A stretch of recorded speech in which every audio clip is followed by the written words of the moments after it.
Hey everybody, how's it going? It's been a hot minute. I had a bunch of crazy life stuff going on, but I'm going to try to catch up here and review some action figures. And today I have the Neca Eastman and Laird's Teenage Mutant Ninja Turtles Fugitoid. As you can see here, I have both versions. This was released to Target during the last Haulathon event, and the signature edition was pretty hard to get. It was like one per case that was shipped out to each store, I believe. It's really cool though that they ended up doing some differences even with the box. There's really not much of a difference with the figures. I did pre-open the normal version because that's the one I'm going to review. I will take this one out of the box just to show you the extra stuff inside, but I don't really need to review both figures since they are exactly the same figure. I kind of wish they would have done something slightly a little different with the paint job, maybe to match the drawing style of like the sketch look that was going on here, to maybe make them stand out a little bit more, but they didn't do that. The big way you can tell obviously is, it's like done in the blue pencil and everything, and this is like the finished project here. Also, it says signature edition. The sides are different on the boxes as well. The back is completely different also. Has like a different type of story going on, and then you can see on the normal release it has an Utrom, Casey Jones, and Renee in the IDW colors. On the side here it has figure 1, figure SE1, which stands for signature edition, which that is, and it's neat, really cool that they did the packaging different at least. Barcode is different as well. Oddly enough, the signature edition has 1 and the regular edition has a 2 there, so I guess that's to make the price go up at the register there, where this one was like $100 something and this one was only like, I don't know, what, like 50 or something? I don't remember. I bought these a while ago and I'm so far behind on my reviews, so it's hard to remember anything like that. It's cool though. All of the illustrations are done by Kevin Eastman.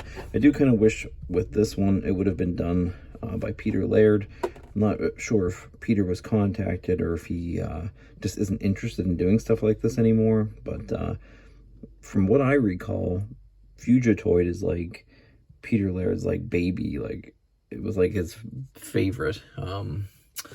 Anyways, I'm not gonna focus on that too much. I'm gonna focus on this great figure. Again, differences going on there.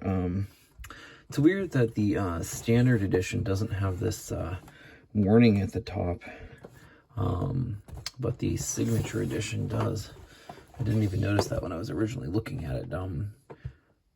Yeah, the signature actually has a warning, ages 14 and up. This one doesn't even have that anywhere, I don't think.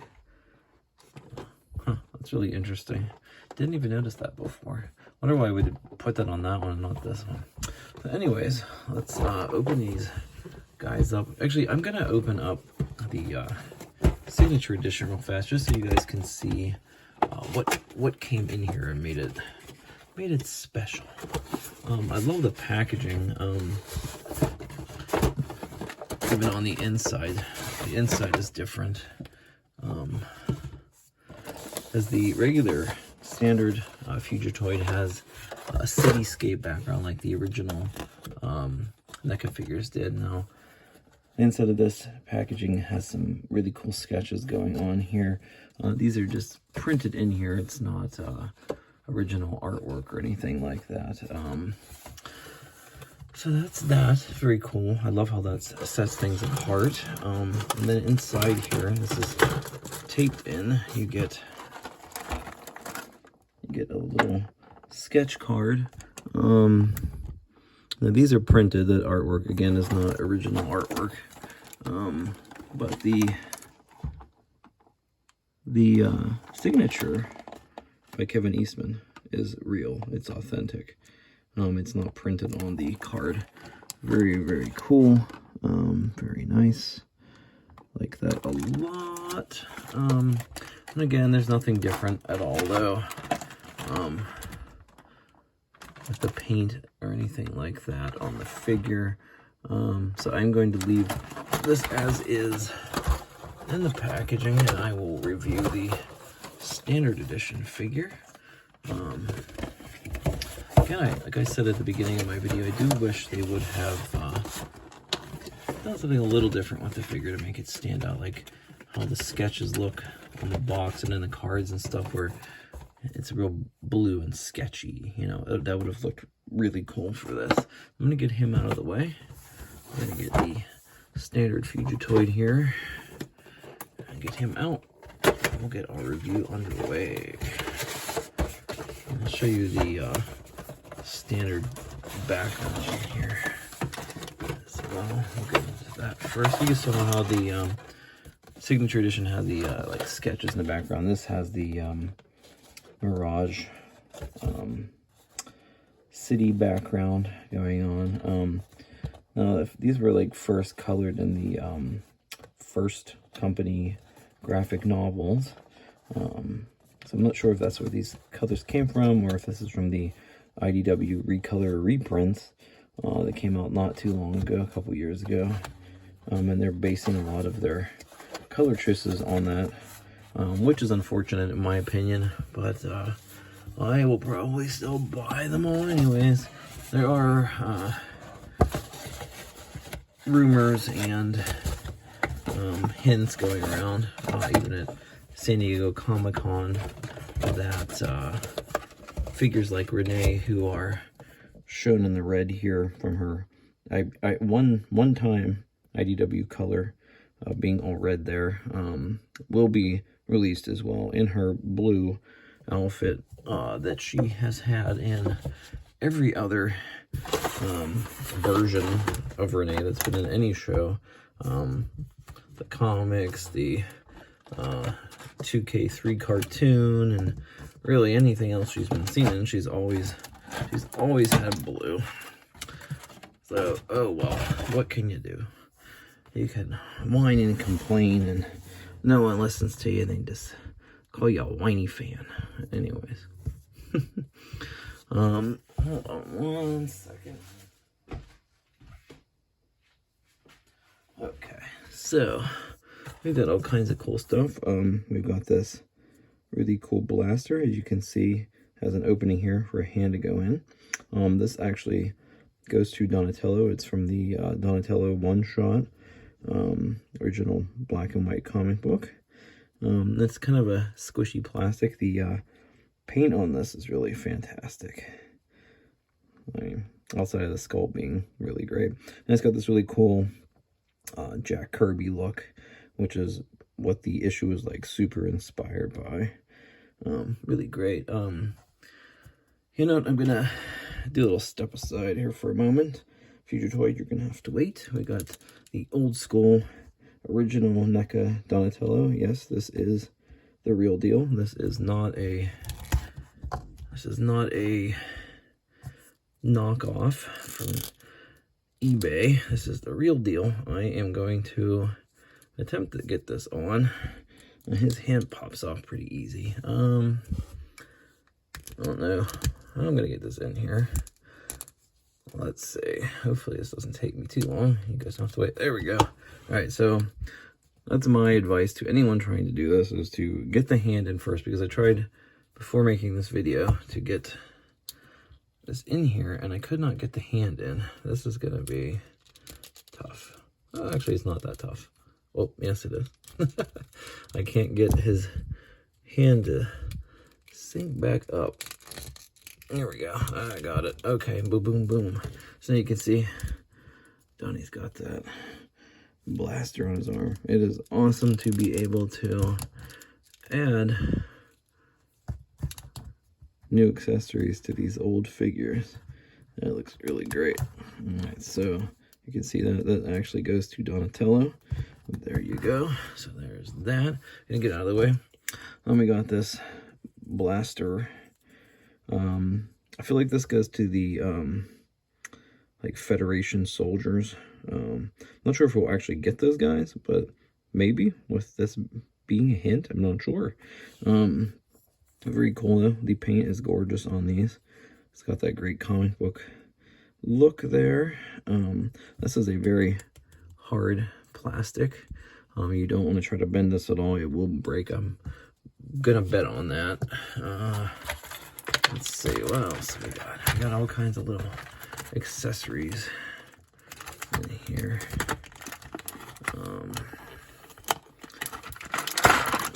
And it'll fall out. Okay, so we've got a Triceratone Blaster. It's all dented. And it's actually got some airbrush like fading going on there, which is gorgeous. Love it. Detail on these is beautiful.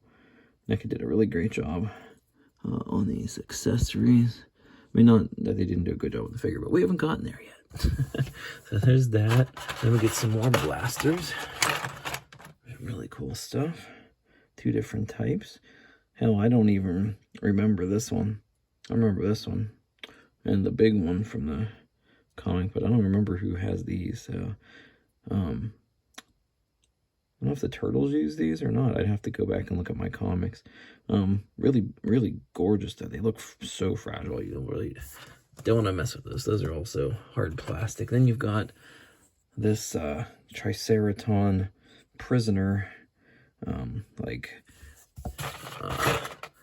lock for the hands here. I don't know if that goes on a turtle or not. Oh, Donnie's losing his hands here. All right, so yeah, I think you have to take their, so like their hands have to come off, and this like locks there. Now, let's try it. After all the work I spent to get Donatello's hands in there, I want to see how this goes here. Oh yeah, so yeah, you got to take their hands off, put them in there like that, so then they can't move their hands. That is really cool also. I'm sure you could probably do it with Fugitoid, but we're going to show you with Donnie here. So that is very cool. Another really neat accessory, which is something I've really come to expect, I guess, I would say, from NECA. That is one thing they do not skimp on, is neat, like, deep dive accessories and things like that, you know. So there's that. Lots of cool stuff to add to your turtle collection. Alright, so we'll get all the weapons out of the way. Now we've got a bunch of hands for old Fuji here. Get his little thing out of the way. Okay, we'll get to the hands in a minute. So here is Fugitoid, and look at that paint job. Man, is that fantastic. I don't know how they are getting the factory to do this. So good. That is so cool. That is beautiful. He looks like he just stepped right off the pages of the comic book.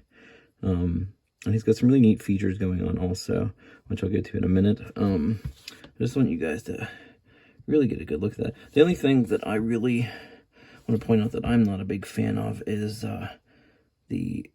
where the mold is cut. Like, it's like right across his eyes. You can see it. It goes all the way around the back.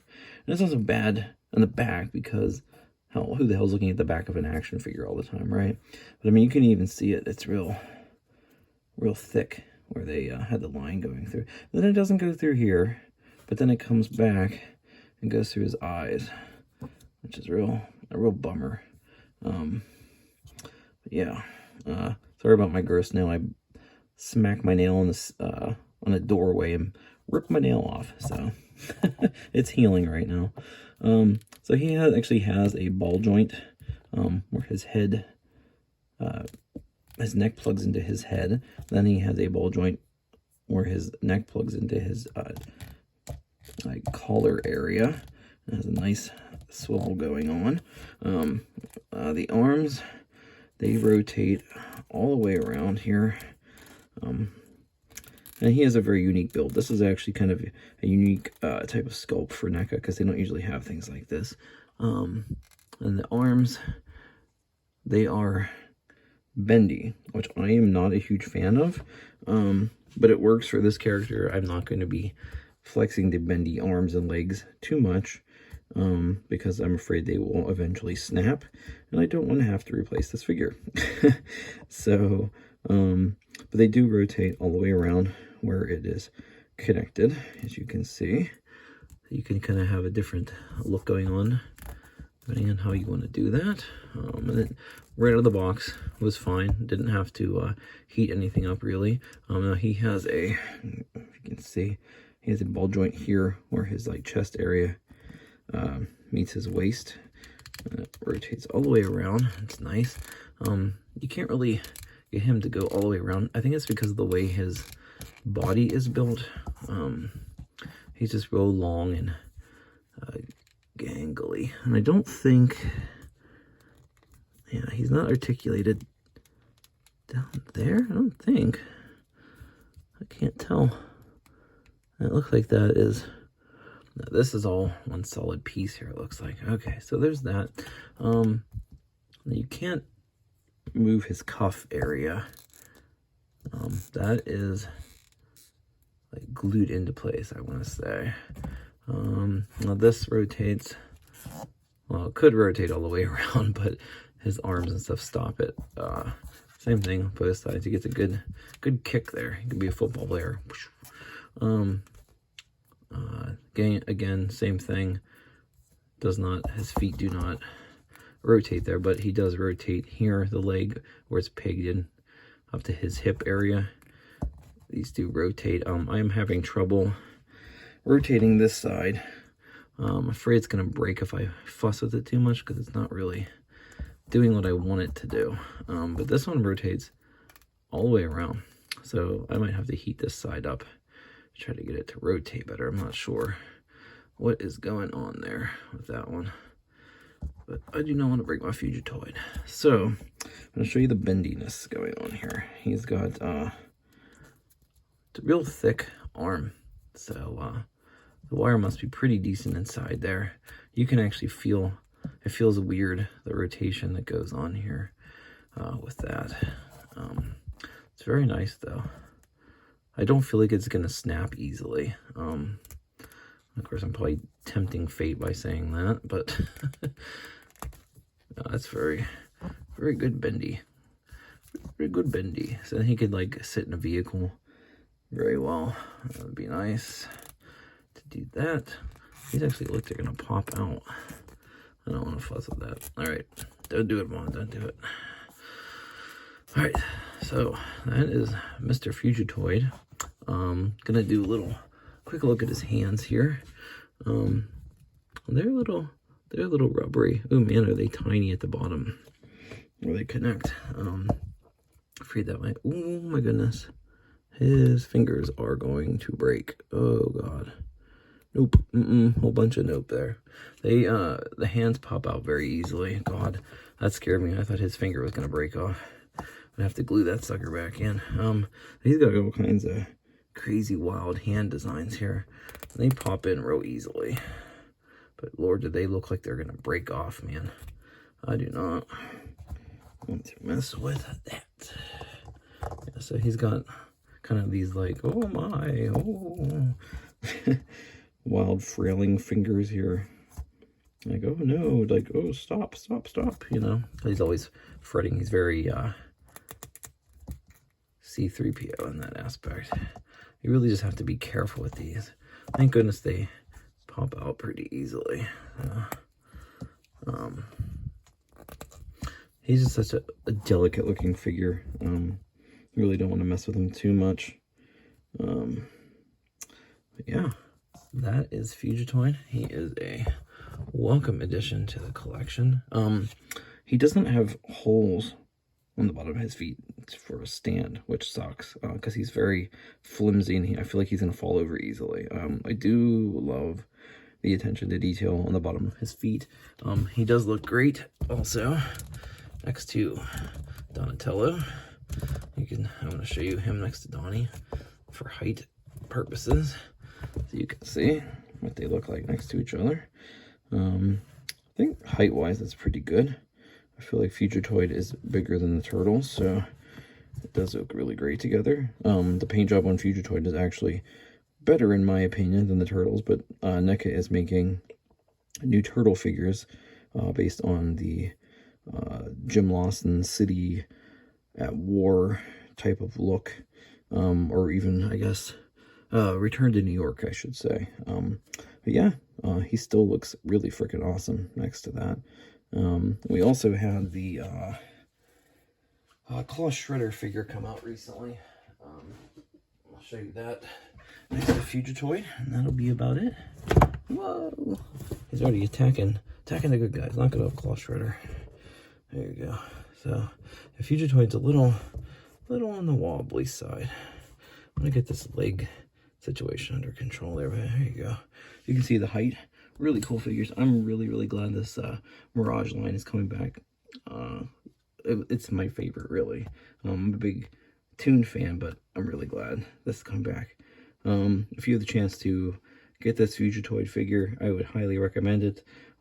Anything to keep this line going longer, you know, would be great. Thanks for watching, everybody. Until next time, have a good one.